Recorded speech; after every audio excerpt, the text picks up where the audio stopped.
Alors, en résumé, on a remarqué dans la paracha de Ve'era qu'il y a de nombreuses filotes de Moshe Rabbeinu pour faire arrêter les plaies lorsque Paro le demande.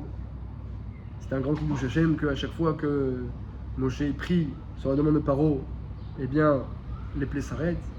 Et on a remarqué que il y avait des fois des petites anomalies ou des choses meyuchadot, des choses spéciales dans certaines plaies.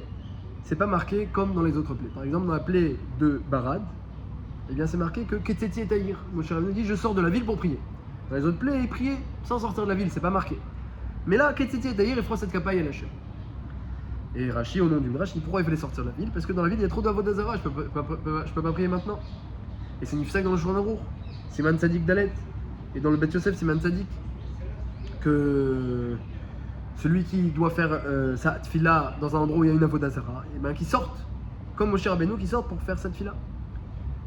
Et pour les autres plaies, Moshe Rabbeinu, c'est pas marqué qu'il est sorti. Donc c'est peut-être une halakha dans le Shulchan Aruch, mais pourquoi Moshe ne l'a appliqué qu'à Barad et dans les autres plaies ne l'a pas appliqué? Ça c'est la première question.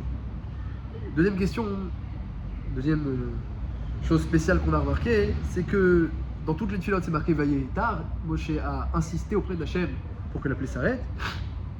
Atar, c'est Ribouille de Philote.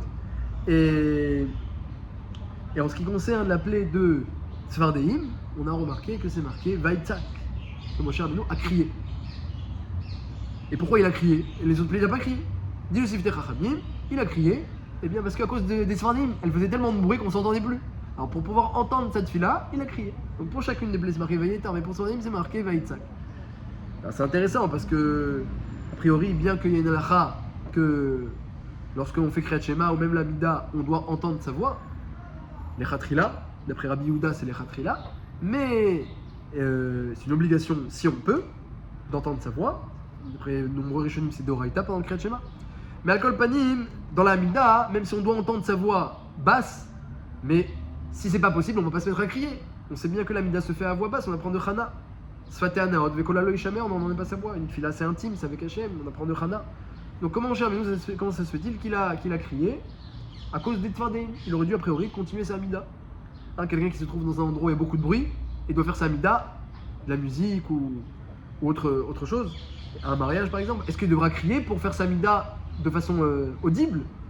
Comme ça on a l'impression de Moshe Rabbeinu, mais c'est pas matim avec les nombreuses Gemarot qui parlent d'une tfila silencieuse. Alors, on a répondu que dans le Rambam c'est marqué que la tfila est bien différente d'une bakasha, d'une simple demande. Dans le Perek Daled à la Chatetvav, le Rambam dit la tfila, c'est quoi? C'est se tenir devant la shrina. On se libère de toute pensée extérieure et on se tient devant la shrina pendant toute la mida.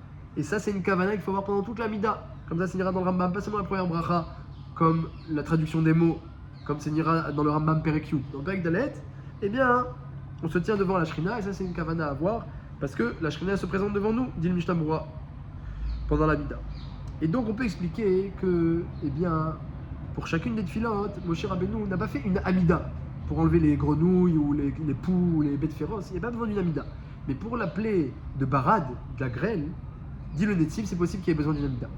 Parce que vu que la plaie de grêle, elle est venue grâce au bâton qui a été étendu vers le ciel, alors pour faire arrêter la plaie de grêle, il fallait faire une tfila en levant les mains vers le ciel. Or c'est interdit, dit le Zohar, de lever les mains vers le ciel, en dehors de l'Amida ou d'une bracha, comme dit Tilat Tzedek.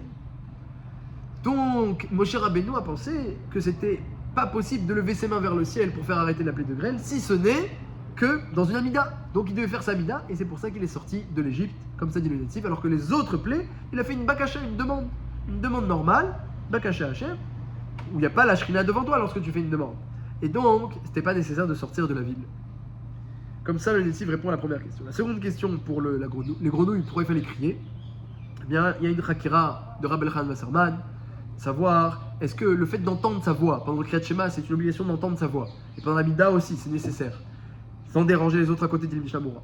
Est-ce que c'est parce qu'une voix audible, c'est une bonne parole, une bonne voix?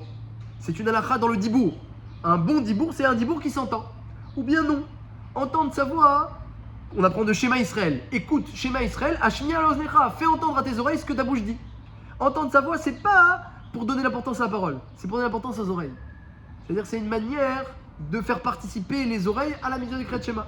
faire participer la kavana, les oreilles, l'intellect. Peut-être c'est ça. Et alors, dire la nafkamina, elle est quand on est dans un endroit où on s'entend pas. Si je fais ma mida avec une voix normale et que je m'entends pas, et que la nécessité de s'entendre, c'est parce qu'une voix normale, c'est une voix importante. C'est une voix chachouva. Un bon dibour, c'est un dibour audible. Alors, même si je m'entends pas, parce qu'il y a de la musique ou il y a un autre bruit, alors, vu que ma voix elle est audible, habituellement, lorsque je suis dans ma mida, je m'entends, eh bien, même s'il y a du bruit, c'est pas dérangeant. Mais si je pourrais continuer ma mida normalement sans m'entendre, et je suis yotze les khatri là. Mais si c'est une halakha de faire participer les oreilles, si je m'entends pas, il faudrait que je crie pour faire participer les oreilles. Alors, dire Rabbi Elchanan Messerman, il y a une raya dans la Gemara que c'est une halakha dans le dibour. C'est une voix qui s'entend, une voix audible, c'est une voix digne de ce nom. Une parole audible, c'est une bonne parole. Pourquoi? Parce qu'il y a écrit dans la Gemara que Cheresh, eh bien, s'il fait son Kriyat Shema, et donc il ne s'entend pas, un sourd qui peut parler mais qui ne s'entend pas, eh bien, il est quitte de son Kriyat Shema Bediavad. Et s'il fait de la Megillah, il fait la Megillah pour tout le monde, eh bien, tout le monde est quitte Bediavad.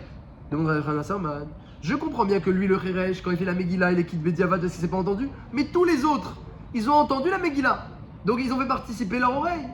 Leur bouche, ils ont fait participer parce que Shomé Akeoné, quand tu entends la Megillah, c'est comme si tu l'as prononcé toi-même d'un parchemin, mais l'oreille aussi t'a fait participer. Alors pourquoi ils sont quittes que Bediavad? Tu vois de là que c'est pas une halakha de faire participer les oreilles. C'est une halakha qu'une parole audible, c'est une bonne parole. Et vu que le Cheresh, il dit des paroles qu'il n'entend pas, eh bien, c'est une parole qui est pas chachouva. Une parole qui ne s'entend pas par la personne qui l'a dit, précise le Avenezer, c'est une parole qui n'est pas chachouva. Donc c'est une halakha dans la parole. D'après ça, eh bien, vadaï que dans la Mida, ce ne sera pas nécessaire de crier. Parce qu'il suffit de dire des paroles importantes, c'est-à-dire des paroles qui sont audibles par mes soins habituellement. Donc s'il y a du bruit, je ne suis pas obligé de crier. Mais Moshe Rabbeinu, dans les autres plaies que Barad, comme par exemple la plaie des grenouilles, n'a pas fait des amidot. Il n'a pas fait à chaque fois une amida. Il a fait des demandes à Hachem. Il n'y a que pour Barad où on dit qu'il a fait une amida, dit le Netiv. Mais pour les autres plaies, il n'a pas fait une amida.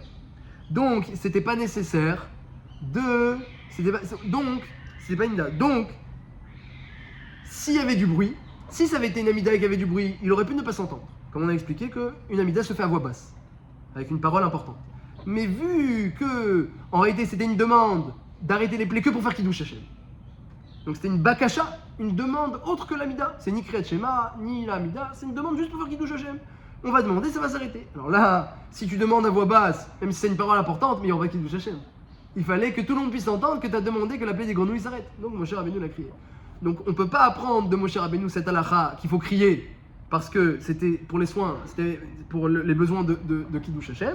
Mais par contre, on peut apprendre de Moshe Rabbeinu que lorsqu'on fait sa mida comme dans Barat, il faut, s'il y a une avodah zara, il faut sortir parce qu'on se présente devant la Shrina, donc il y a des conditions pour pouvoir faire une amida digne de ce nom.